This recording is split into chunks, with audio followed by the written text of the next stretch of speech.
Hi guys, thanks for tuning into the channel today. I'm back home now and I've got both bikes here together for you to check over. So we've got the 2024 model Honda GB350 against my 2023 Classic 350 Reborn.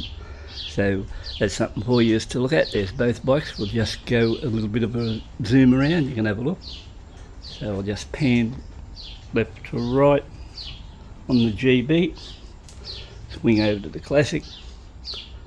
If you want to know anything about any of these bikes, by all means check my history, and I've had, I don't know, 69 I think new bikes over the last 12 years, so actually owned them. So if you want to know any good honest review or report on them, by all means leave a comment there and we can give you an answer, or should I say I can give you an answer. Now meanwhile, another thing to look at would be, I'd appreciate too if you could sub to the channel, give it a thumbs up, help this one get out there so other people can see what this new GB350 is like. Now while we're at it, one of the subs by the name of Geeky Lucas, he inquired about a few things and I said to him I'll answer the question. So if you go to the end of this clip, your 6 questions you put to me are answered, and I think a couple of them, the answers should be interesting to you, and I think it's been a bit of a benefit for you inquiring about what's going on there.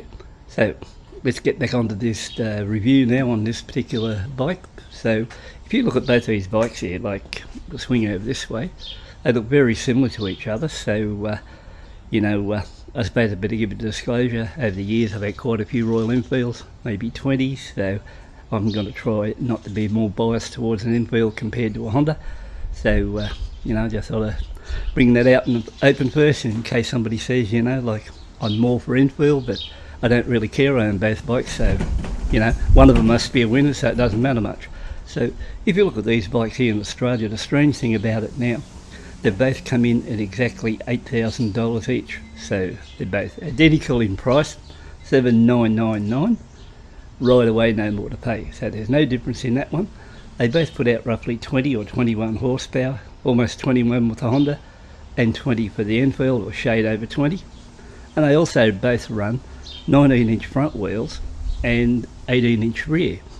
Now the thing about the wheel size is, with the Honda, naturally you get these cast wheels, and more importantly you get tubeless tyres. So the tubeless tyres is definitely a plus, especially soon I'm going to take this out and run dirt roads with it. Where over here on the Enfield, you know, you get the old classic spoke wheels. So the spokes are always hard to beat, and on the Enfield you're getting Seat tyres, and on the GB350 here you're getting, I think it's called Dunlop ergonomics tyres. So they're sort of interesting in that way. Back on the Honda here, you've got a Nissan brake system set up there, dual channel ABS, and naturally on the Enfield you've got vibro, so that's sort of the way that one goes. One thing I will say about the Honda, like you know, was noticing a couple of things on the way home. One, I thought it was a bit gutless, and two, the brakes weren't much good, but I mentioned further in the clip, or my previous clip, how things are going, because this is supposedly a 10-part series. Well, what I've found now, I've done about 110 kilometres on this Honda now, and more importantly I've got a better idea now how to ride it and just give it a bit of rev, so it is performing alright. And I'll give the brakes a bit of a play around with harder stops, and I find now the brakes are working really well. So that is a plus on both there. Now while we're at it, weight wise on the Honda we got 181 kilos, 195 on the Enfield. Like, quality of the control is good, isn't it? Perfect. So as far as that goes, you know, I just thought I'd clear that side of it up. So, but you know, if you go over to the Enfield too, you know, we might as well throw it both ways. If you look at it, I'm running aftermarket mirrors. The reason why I'm running aftermarket mirrors is because of a fair bit of vibration in those ones, and I was having trouble seeing out of it. These touring mirrors are good. Same too with the seat. I found that seat not really what you'd call the best to be on. And if you want to see something really woeful on the Classic 350 Reborn, they got really bad shocks that come as stock. But on the old GB, things have, like I said, bad with this rattly seat. but I'm going to look into that. I know a fix to fix this because I've already been under there looking. Oh, you can't see here, but I've been under there checking things out, and I'll be working on that one there. By the way, guys, I had somebody question me about the GB350 and they wanted to know why was it called a GB, where over there in India it's called a CB350. And the reason being for that one is these ones here are made in Japan, and the other one, same bike, virtually classed or called the Highness, well that's the one made in India. I don't know if there's any difference between them in quality, but you know, they're probably about equal. I find now that the Enfields are made as good as any bike out there you can get, these new Enfields, so you know, everything's fine by me. Now if you look at the headlights on this one, you look at this GB again, and I still think it's not a bad looking bike. You know, I'm not really crash hot about the matte blue colour, but I think what they should have done, saying they're trying to copy a 70s style bike, they should have just given it a bulb headlight, old days, and also with the indicators too. Just like over here in the Classic, you know, you've got the bulb, you've got the old orange indicators, and that would have been the best way to do it, and it sort of looks real period. Where the Classic really wins is in the nacelle, where it's got the old shape look of a bike that was sort of brought out in the 60s. Does a good job there, perfect. And if you go over to the Honda here, well, it's a little bit more modern. I also better mention the Honda does run traction control too. I don't know if that'll help me much, but when I get out in the dirt it might, it's hard to say. So that's something to sort of look forward there. Fuel wise, or fuel tank, we've got 15 litres here with a lock and petrol cap, which comes in handy I suppose, somebody wants to knock off your gas. And over on the Enfield we've got a 13 litre tank. Now if I get on both these bikes, not at once, but if I get on, sitting on here now, look here, I can flat foot this one, and there's a shot over the at the instrumentation side, so we'll just put it back on the stand there so it doesn't fall over. And if I go back over here, I'll tell you what, this Enfield's got a really nice looking tank, this one. Let me get the camera back up a bit further. Look at that, what a ripper. Just reminds you of old school tanks. Really is a pretty tank. Nice looking bike too.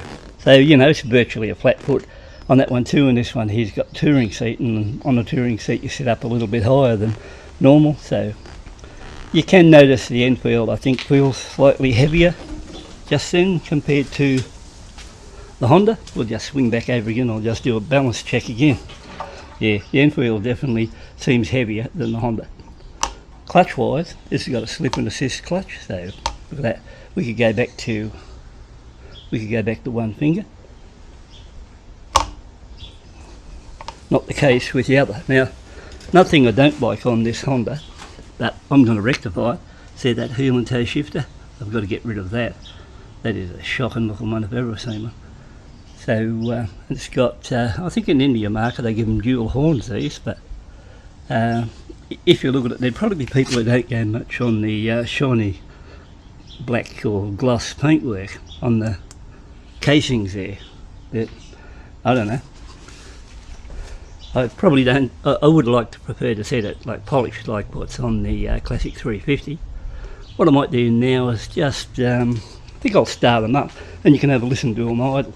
Now, the Classic 350 out there's got a really nice note to it when it's idling, especially out along the road. This one here is more a louder one, but we'll kick it over first. I've done now roughly 110 k's on this one. Now, a couple of guys mentioned that they thought I was riding along with me indicator light still on when I'm going along. You can't see it there, but in actual fact, that's me economy mode light to let me know that I'm sort of riding it nice and frugal. So we've kicked her over, and I'll try to get the mic at the back.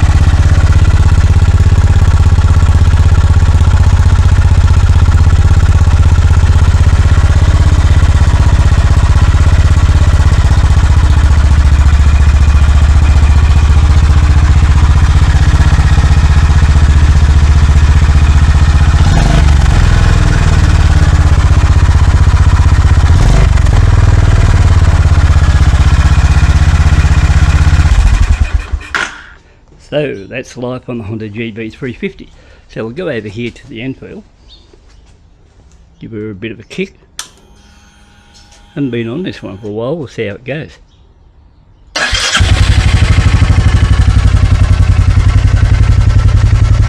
little bit more deeper thump.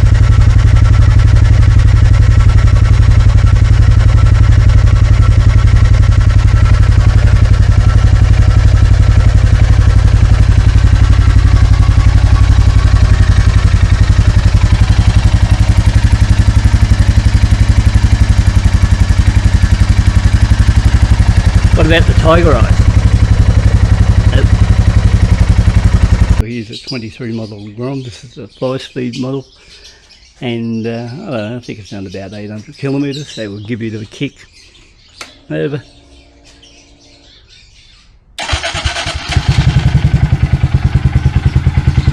So there it's idling away, and I think it sounds better than the other two regardless.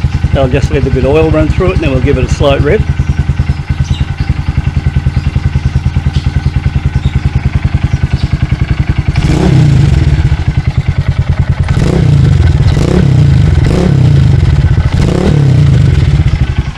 Yeah, sounds better than both the other two. So, I don't know, we're down 3 miles, we'll bring the Vespa into it now, we'll give it a bit of a run. Don't expect too much from it, but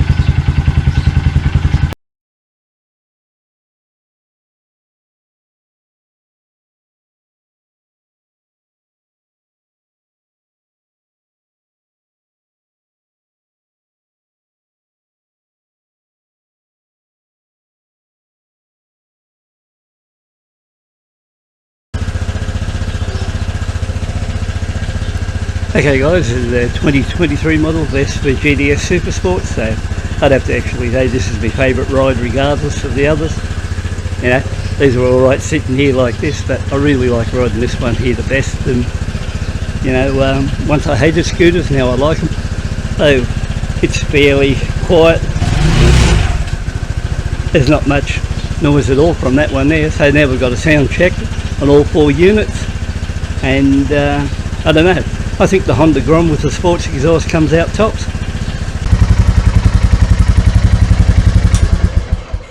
And we might as well have a look at the tail end of these and see what they are as far as things.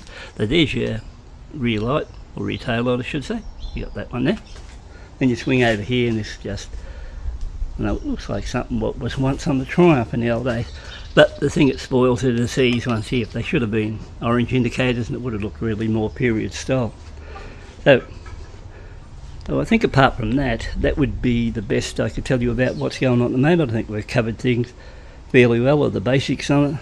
If you look at it, both bikes are, like I said, dual channel ABS. This one here, the Honda's got traction control switchable, so I can turn it off when I'm going along. Both are running 5-speed box. I think they class the Honda more of a long stroke compared to what's in the Enfield in motor-wise, and the way I see it at the moment, this Honda's improving compared to the first ride out, where I was sort of a little bit more disappointed.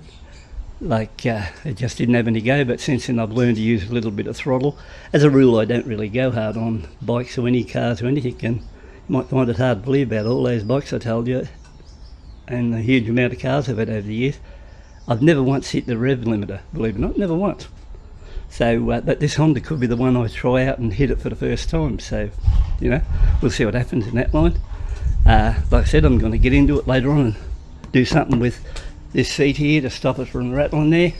Okay guys, there's the geeky Lucas. He's the one that asked me these 6 questions. The first one was, and I mentioned that the Honda here just go back to the computer now while we're having a bit of a look here. So we wanted to know at the Honda dealer, they did have accessories for this GB350, but at the moment he can't get onto any accessories at all. So number 1 on his list was, where can I get a rear rack and a USB-C port?